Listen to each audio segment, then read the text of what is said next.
There's just over 2 days until the moratorium on evictions in this country expires. And if it is not extended, there will be millions of people facing homelessness. And boy, is this bubble going to burst. Now, of course, this could get extended at the last minute and thus stave off the ultimate collapse of the economy. And it's not like it's going to be like overnight, all of a sudden, it's Mad Max. But collapse just means, hey man, hyperinflation, mass homelessness, job losses, business shutting down. It will be a rapid depression. And you know what? This is Biden's inflation crisis. Now, I can certainly say COVID is the primary culprit for a lot of reasons, but, Joe Biden is the president. It's his policies, mass printing of money, and the immigration crisis, which are all feeding into a massive inflation crisis. And it was Joe Biden who wanted to extend unemployment. It is the Democrats who wanted to extend the COVID unemployment benefits until September 6th, meaning people are not working. They're choosing not to work. They won't get jobs. And it would kind of make sense if the moratorium on evictions went till September 6th and the COVID benefits ended July 31st. That way people would be like, I got a couple months to figure out how to pay the rent before I get the boot. But it won't matter anyway. We've heard the stories. People are getting these unemployment checks and they're not paying their rent anyway. Why? Well, they don't have to. Because people think short term. Boy, this is a bubble that is going to be big and it's going to be bad. And a lot of people seem to think that if we don't extend these benefits, if we don't extend the moratorium on eviction, it's over. It will be massive, massive depression. We're already seeing major labor shortages. The World Economic Forum, with their fanciful video, 41% of people are planning on quitting their jobs. Why would anyone want to work? Last night, we were graced with the presence of Papa John's founder, John Schnatter. And he told us a story in our members only segment about how someone he knows who runs a pizza shop is paying $35 an hour to guys to make pizzas. He has to. Otherwise, they won't work because the unemployment benefits are there and they're about $15, $16 an hour. But you know what that means? It means like $50 pizzas. It means pizzas are going to double in cost. And when the pizza goes up, the food goes up because labor goes up. Everything else is going up. Perhaps that's Biden's way of getting out of the gas crisis. America's no longer energy independent, and we're seeing $6 a gallon gas in California. Well, here's one way to solve for it. Massive hyperinflation. Because then everyone's salaries will have to go up, right? Wrong. Due to the inflation crisis, real wages have gone down almost 2%. My friends, this is a disaster. And I know, there are a lot of people who have been hurting for a long time, and a lot of people can't see the long-term impacts of what this administration is doing. And I see it from my friends, many on the left, who are just like, we need this money. We need Biden to print money. We need to bar the evictions. And I'm like, dude, it's poison. It is poisoning the economy. I see these people posting on Reddit anti-work saying we shouldn't have to work jobs we don't like. It is poisoning the economy. You are on borrowed time. Now, I don't know. Maybe there'll be a solution. We tend to always find a way out of these crises. But for the time being, I can point out what's happening and tell you, if we do not get a hold of this, we're in for a great reckoning. And it's coming soon. Now, before we get started, head over to timcast.com, become a member, and you'll get access to exclusive members-only segments of the Timcast IRL podcast and an advertisement-free experience from all of our articles and videos. You can read our great and fierce independent journalism and support the work of our reporters and journalists, and do it without seeing ads. So it is greatly appreciated if you want to support our work, help us expand. But don't forget to like this video, subscribe to this channel, hit that notification bell, and share the video if you think this stuff is important. Here's the story we have from timcast.com, and I want to set the stage first with this inflation story because it's fairly simple. And then I want to talk about the evictions and the crisis that is about to hit. From timcast.com, Biden's inflation causes wages to drop by almost 2% due to record-breaking inflation levels under the Biden administration. The average American's wage has decreased nearly 2% from June 2020 to June 2021. According to recently released data from the Bureau of Labor Statistics, average hourly earnings have increased from $29.35 in June to $30.40 in June 2020 to $30.40 in June 2021. Hey, wait a minute. That sounds like the number went up. Let's do math. They say when adjusting for inflation, however, real average hourly earnings have decreased 1.7% during that same period. By comparison, when former President Trump left office, the Bureau of Labor Statistics revealed that real average hourly earnings had risen 3.8% from January 2020 to January 2021. So why do I say Biden's inflation crisis?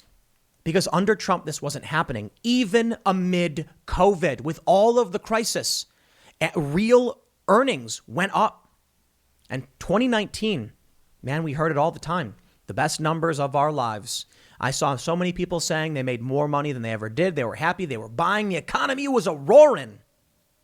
And then Joe Biden. You know, I see these Twitter posts from these well-to-do liberal types who are complaining, Trump's a fascist. And now what are they posting? Pictures of $6 gasoline because they live in California. And I'm like, what did you think was going to happen? We were energy independent under Donald Trump. The man's far, far from perfect. But we at least knew that Joe Biden opposed energy independence in America. And now Joe Biden has released sanctions on Russia for their Nord Stream 2 oil pipeline, or gas pipeline. And there you go. That's the plan. Hyperinflation. My friends, I hope you are prepared. Because even if they extend the moratorium, they are just kicking the can down the road. From Yahoo News, millions of renters face eviction and homelessness. 3 essential reads about the CDC's expiring moratorium. Now, of course, they do try to calm everybody down. And I gotta make sure y'all understand. In 2008, right before we saw this massive collapse, the Great Recession, they called it. What was the media saying? Bye, everything's great. You are happy. And then, boom, the rug was pulled out from underneath everybody. You see, they want to avoid a self-fulfilling prophecy. This is what the media does, something I don't do, and maybe there's an issue with it. No, let's be honest. The media will keep telling you everything's fine because they don't want to tell you to panic, which could cause a faster collapse. I understand that. If everybody in the media came out and said it is going to be a disaster in the market, sell, that would precipitate the market collapse. So they say everything's fine, but therein lies the bigger problem. Telling the working class people not to sell but to buy leaves them holding the bag when the financial institutions get bailed out or sell out very, very quickly. There's no easy solution. I will not lie and put up these stories saying everything's going to be fine for the sake of trying to protect the economy. I'm more worried about the individual. I understand that telling you all this and creating videos like this could very well result in people saying, I'm going to sell or get out of the market or something like that. I'm not an economist. I don't know what will happen. Here's what they write. The White House and city officials across the country are scrambling to avoid an eviction crisis. The federal housing eviction moratorium that the CDC put in place in September 2020 expires on July 31st, 2021. Just over 2 more days, my friends. I hope you are ready. If they don't take action, I don't know what the answer is. After that, millions of Americans who owe tens of billions of dollars in unpaid rent will lose that protection and may face eviction and a loss of their homes. Meanwhile, a group of landlords is suing the U.S. government to recover damages it says its members suffered from not being able to evict tenants who didn't pay rent. Although Congress allocated more than $46 billion for emergency rental aid, most of it hasn't reached many of the people who need it, as state and local governments struggle to distribute the money. Many renters are unaware relief is available. We've been following the issue throughout the pandemic and picked 3 articles from our archive to get you up to speed. 1. Housing insecurity is a pre-existing condition. Full stop. Don't play those games with me, dude. We know that much of what's happening right now, this crisis, is because of unemployment benefits that pay very, very well and because of COVID.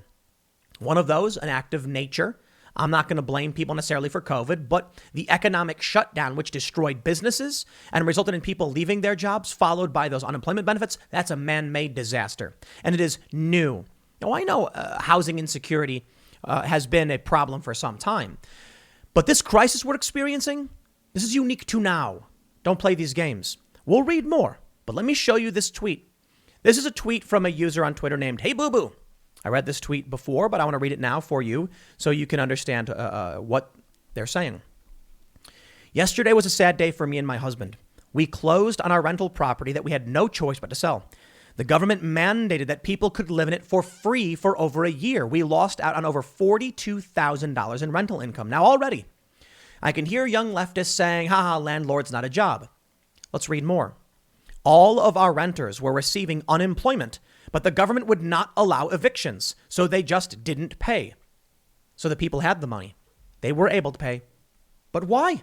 Go ahead and evict them. Hey, think about this.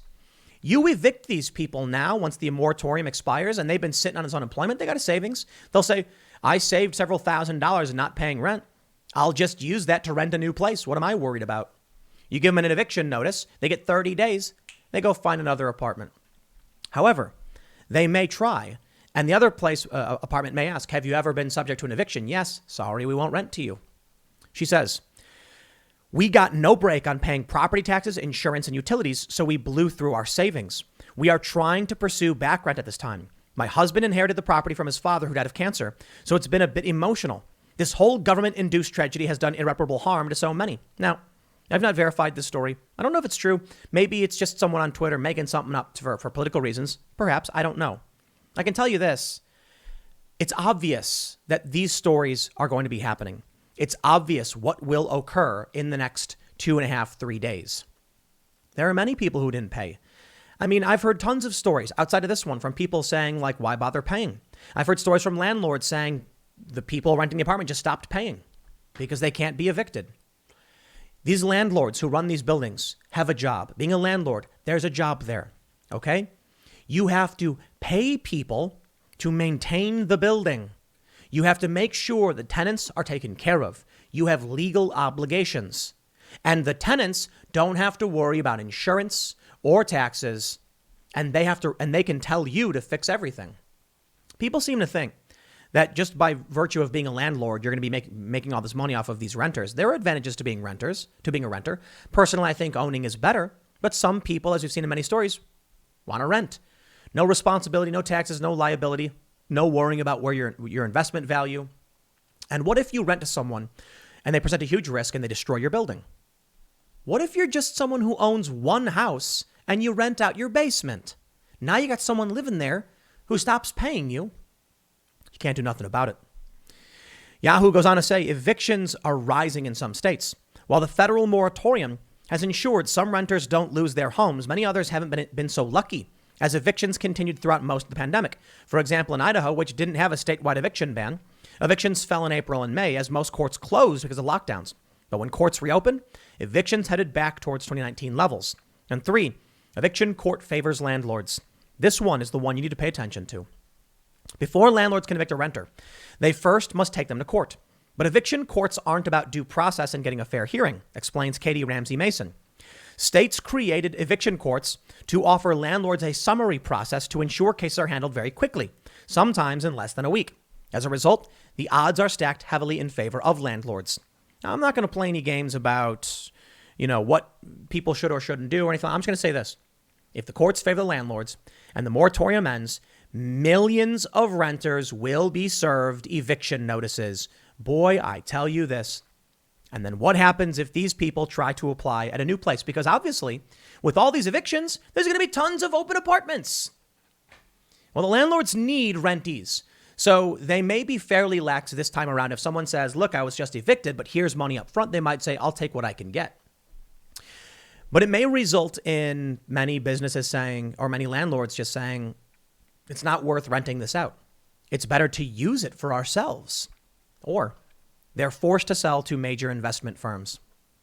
The Delta variant is serious, and it's causing, another lockdown, more mask mandates. Nevada, we're seeing it, which could result in an extended economic crisis when we are already in trouble. What does CNBC say? Delta variant might be a reason to extend unemployment benefits, say economists. And there we go. More people taking from the system without putting into it. Now, the system for a long time had more being put into it than was being taken out in a certain respect. There's a lot of waste. And this is a great correction, whether intentional or not. Personally, I think Elements, of the political elites and the Davos group types really want something like this, but it could just be a correction. Too much waste, I suppose. I don't know, though. I think there's an element of a standalone complex. What I mean by that is there are many powerful elites who agree on certain changes due to watching the news, who have decided to take action that's resulted in this. Take a look at this story from the World Economic Forum. That's right. The World Economic Forum is the group that said in 2030, you will own nothing and you will be happy. 41% of workers globally are considering quitting their job. What will those people do? What will they eat? How will they eat? Man, we're in a dangerous place, my friends. The reality is they call this the Great Resignation. The BBC reported on this about a month ago, I believe. Yes, or just earlier this month. What do you think's going to happen when people don't work, when people can't pay rent, when people are facing mass evictions? They're becoming dependent on the government to pay them and protect their homes or where they live. Sounds like there's a switch that says communism that's about to get flicked. That's what I think. You see, when this crisis hits due to the inflation, Biden's crisis, people are going to make demands of the government. They're going to say, you must make sure we do not become homeless. And you know what? A lot of people are going to agree, even conservatives. They're going to say, look, we don't like it, but we can't have 10 million homeless people added, just kicked out of their houses, maybe even more than that. So what will happen? Major bailouts. How much you want to bet the government maybe will say, we're going to bail out the landlords and buy up a piece of their investment firms or a piece of their buildings. I see the story about BlackRock and Blackstone, these investment firms buying up rental businesses. What happens if the government says, oh no, they're failing, and if we don't do something, then people will become homeless and there'll be a depression. Better bail them out like we did the auto industry and the big banks. And then the government gets their hand in home ownership. And then you live in a building, you pay rent in a building that's partially owned by the government. Welcome to living in public housing. How much further do we have to go until it's just government-owned housing, and then we're living in Soviet-style block housing? Now, I don't know if that actually happened, or if it does, it'll be very slow. These things don't happen overnight, and it's not like I'm not saying it's a grand conspiracy. I think it very well may be a natural correction, a standalone complex, or a combination of the two, meaning we can't keep doing the same things, kicking the can down the road, and thinking things are going to change. You have short-term thinking in this country. The Democrats especially saying, just give them their bonuses, give them the unemployment, and then, the rest will take care of itself. Or they're thinking, I'll be out of office by then. Someone else will have to inherit this. And what's left of the economy? The people in the know, I've described it as them extracting from the system as it sinks. They are stealing the silverware off the Titanic before the boat goes down, and they know it. We hit that iceberg probably in 2008. And they saw it and they said, I'm going to get out as much as I can as possible. And so while everyone's oblivious to the fact that the hull's taken on water, they've already gathered up all the silver, the fine china and the silverware, and they've jumped in a lifeboat. Here we go. The BBC reports since the pandemic, employees are leaving the workforce or switching jobs in droves. For many, employers have played a big part in why they're walking away. They say when the pandemic began, Melissa Villarreal was teaching history to middle schoolers at a private school in California. It was a job in a field she loved. Now, just over a year later, she's left teaching entirely to work in industrial design at a large beauty company. People like Villarreal are leaving their jobs or thinking about it in droves. A Microsoft survey of more than 30,000 global workers showed that 41% of workers were considering quitting or changing professions this year. And a study from HR software company Personio of workers in the UK and Ireland showed 38% of those surveyed plan to quit in the next 6 months to a year. In the US alone, April saw more than 4 million people quit their jobs, according to a summary from the Department of Labor. Cue the news slideshow. From Inside Higher Ed, July 27th, summer camps, labor shortages, and academia. Labor shortages it is. From the starpress.com, July 26th, nobody wants to work. Why are businesses struggling to find workers? From Fox News, July 26, Johnny Rockets, Fat Burger owner, says labor shortages facing restaurants a total nightmare.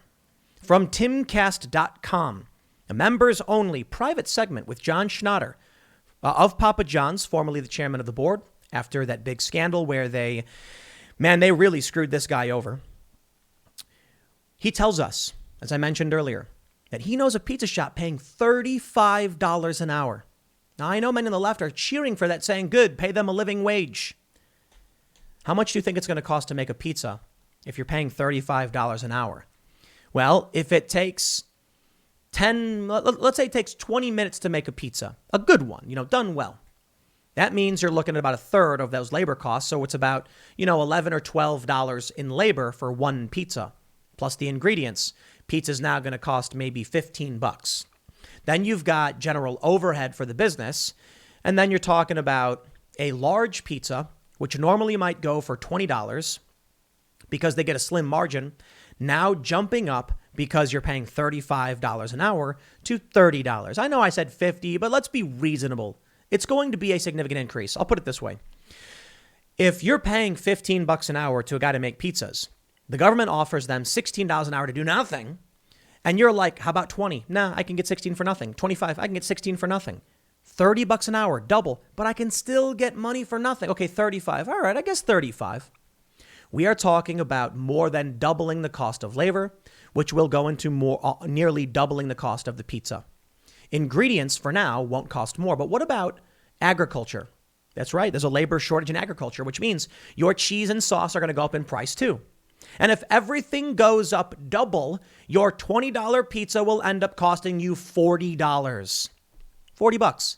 Then the plumber comes in and says, I can't afford a $40 pizza. It's like, well, it's that or nothing. Then he says, fine, I guess. Then he goes to the next restaurant and says, look, I can fix your plumbing for your kitchen, but I got to make more money. I need twice as much. The inflation just hits. What does this mean? Your savings, man, your savings will be cut in half.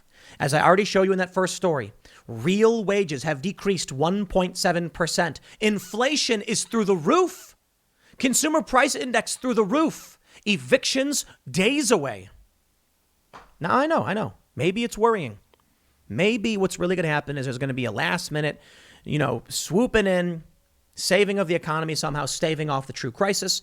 And then we pull out of the tailspin and pull up. Perhaps we can be optimistic. At the very least, I think it's important you see these stories just to understand what may be coming, so at least you know about it. You don't got to think the end is nigh or your life's going to be over, but don't be caught off guard at the very least. From the Sacramento Bee, who will take care of the disabled and the elderly? California faces unprecedented labor shortage. That's right. In hospice and old folks' homes. Here's something from Yahoo.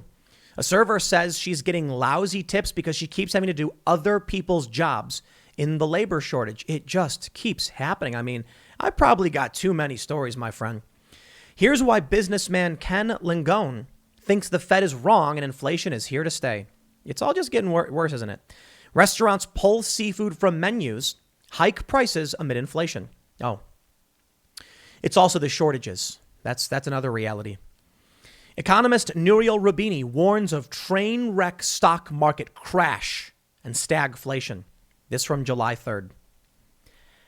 Look, I find a lot of these stories. I read the news all day. I see these things and they correlate. One thing you need to be careful about all the time is that if someone writes 1,000 stories and 10 of them say the economy is going to implode and we're all doomed, it's easy for someone to take those 10 stories and say, this is what's really happening, and ignore the 990 stories that are like, actually, everything's fine. It's also hard to know for sure who's being honest and who's telling the truth. I typically err on the side of, if everyone was saying things were fine, I'd probably assume things were maybe fine, but you got to recognize what happened in 2008 when they claimed it was fine when it wasn't. It's hard to know what to trust. But be careful of stories like this. I would always say, fact check what I'm talking about. I think it's fair to say there's more than enough stories about labor shortages. It's fair to say that the eviction moratorium is a fact. It will end July 31st. That's when it's over. And you better believe those evictions will be filed. That is not an issue of, hyperpolarization or being overly focused on one particular issue. That's a reality. And that's a reality y'all need to pay attention to, because if the rest of this is true, and I believe it is, we've got more than enough anecdotal evidence and statistical data to show there's a labor shortage, resulting in a gas shortage, resulting in inflation that is here to stay. I think we're in trouble. Here's one I like. Letter. Threat of economic collapse should get your attention from the Eagle Tribune. It's a letter to the editor. This is a regular person and their perspective, and it's short. Back when I was a tender young thing, I spent my summers as a whitewater raft guide in the Adirondacks. Whole towns thrived on nature-related summer sports. It was more than just an industry, it was an easy way of life. Climate change will take that away. It's not a question of water sports being a niche category, any more than those involving snow trails or bicycles. It will soon be too hot, too fiery, too dry to enjoy all of these activities. The economic cost will be real and devastating. The Bureau of Economic Analysis estimates that the outdoor recreation industry accounts for over $400 billion of our nation's GDP. This is just one quarter of an all-encompassing economic calamity. Ignoring climate change will cost literally trillions of American dollars. Even if we discount the human misery of a hot planet, is our corporate and political landscape ready to write off nation's financial prosperity? It is time to take swift action. Decades of science and human cost have failed to convince clearly, since the requisite mobilization has not come to pass. But perhaps the specter of an economic collapse will prove more motivational. Very, very interesting article. I'm not somebody who typically pushes fear-mongering on climate change. Personally, I think climate change issues are serious and the underlying issues are serious. We should take them seriously. But I'm not actually here to argue about climate change. I'm here to argue about the perspective of the left, the perspective of Democrats and their fears over climate change and what that may mean. We saw the articles early in the pandemic. What did they say? The earth is healing. This individual writes a letter, just a regular person. This is not, any prominent, I'm not trying to be disrespectful, but just a letter to the editor. Climate change will destroy the economy. Will it? Or will people's fear of climate change cause them to shut down the economy, which will lead to economic collapse, which will cause the planet to heal? You see?